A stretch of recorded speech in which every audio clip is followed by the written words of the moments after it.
Hi there. Today we're going to explore the plot of the 2025 film, The Amateur.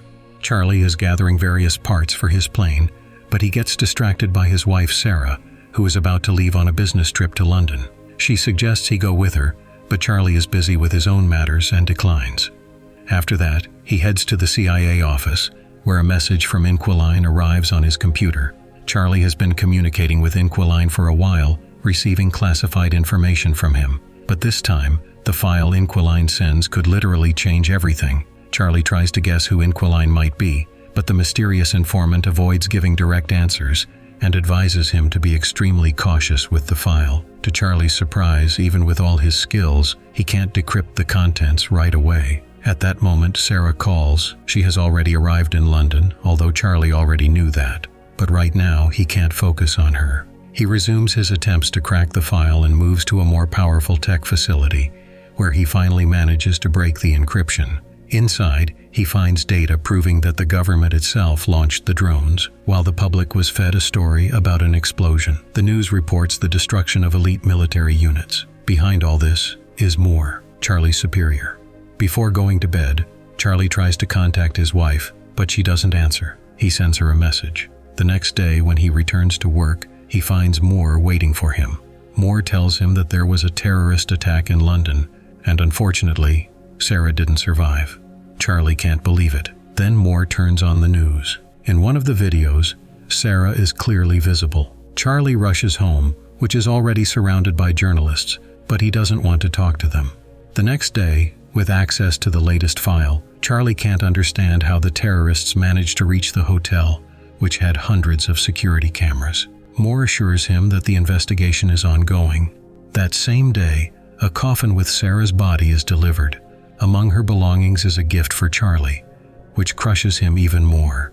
He can't stay home and returns to work, where he begins to meticulously analyze all the footage. He reconstructs the timeline of the attack. It all started with the hijacking of a car that the perpetrators used to reach a service entrance. They carefully removed all traces. It's likely they had a business meeting with a company from Indonesia, but something went wrong. Gunfire erupted. To shield themselves from the police, the attackers took hostages. Analyzing the commands they gave, Charlie recognizes the voices and identifies them. The Russian Mishka, Special Operative Elish, Mercenary Schiller, and Officer Gretchen. Charlie realizes that the leadership is ignoring his investigation, which means they already know everything. Caleb assures him that the situation is under control, but Charlie, as a security systems developer, knows how to sneak a chip into the building. He loads all the classified data onto it and presents Moore with proof of his mistakes that led to civilian casualties. Charlie declares that if no one helps him, the information will go straight to the CIA director, and if they try to take him out, the data will be automatically released in 5 hours. He makes demands to be trained with agent skills, to receive new identity documents, weapons, and information on where to find the criminals. As Charlie walks away, Moore says he's just bluffing, but Caleb doesn't want to take any chances and orders his team to find out where Charlie is storing the data. As soon as they locate it, Charlie is to be eliminated. Agents begin analyzing how Charlie could have smuggled prohibited items into the complex. They notice that each time he entered the bar, he used one of the jukeboxes which contained a disc, but there wasn't any music on it, just some strange noise. Meanwhile, Charlie arrives at a training center where Agent Henderson will be helping him. Charlie struggles even with shooting. He can only hit targets from a very short distance. But when it comes to building explosive devices, he's a real expert. Henderson is impressed by his technical knowledge. Later that evening, Henderson visits Charlie. He realizes that Charlie isn't suited for assassinations, but there's no other way for him to get revenge for his wife. So Henderson hands him a pistol and tells him to aim it at him. Charlie is overwhelmed by fear. He doesn't shoot and lowers the weapon. The agents analyzing the disc conclude that Charlie is most likely bluffing. But what they don't know is that Charlie has been listening to their conversation the entire time. Moore orders Henderson to capture Charlie, but when he arrives at the location, Charlie is already gone. Moore realizes that the file contained a tracker and calls it a betrayal. Charlie makes his way to London. As soon as his passport is scanned in the system, Henderson is dispatched to find him. Meanwhile, Charlie quickly picks up the trail of one of the attackers, Gretchen. He tracks down where she lives and, waiting until one of the residents leaves the apartment, sneaks inside. Charlie doesn't know how to pick locks, but he learns how to do it from a YouTube video. Inside the apartment, he finds Gretchen's daily schedule, as well as some weapons, which he takes with him. He realizes she'll be back soon, so he goes upstairs to the floor above. He even has a chance to pull the trigger, but he lacks the resolve. Instead, he simply flees to a hotel. There, after calming down a bit, he studies her photos and notices that Gretchen often visits the same hospital, where she undergoes allergy treatments. A new plan begins to form in Charlie's mind. He buys flowers and waits for Gretchen to arrive at the clinic. While she's undergoing treatment, the doctor notices a malfunction in the equipment and leaves to get help. Charlie uses the opportunity to enter the room, lock the door, and release pollen from the flowers into the ventilation system. He promises to help her if she tells him where Schiller is hiding, the one responsible for Sarah's death. Gretchen struggles to speak, so Charlie unlocks the door. A fight breaks out between them, and Charlie loses. Gretchen tries to escape, but she gets hit by a car. Fortunately, her phone remains intact. The next day, Charlie heads to Marseille. The CIA receives news about Gretchen's death. O'Brien asks Moore who did it, to which Moore replies, "One of our own." Charlie has never hurt anyone before, and now broken, he tries to numb the pain. In the crowd, he spots Henderson and immediately runs.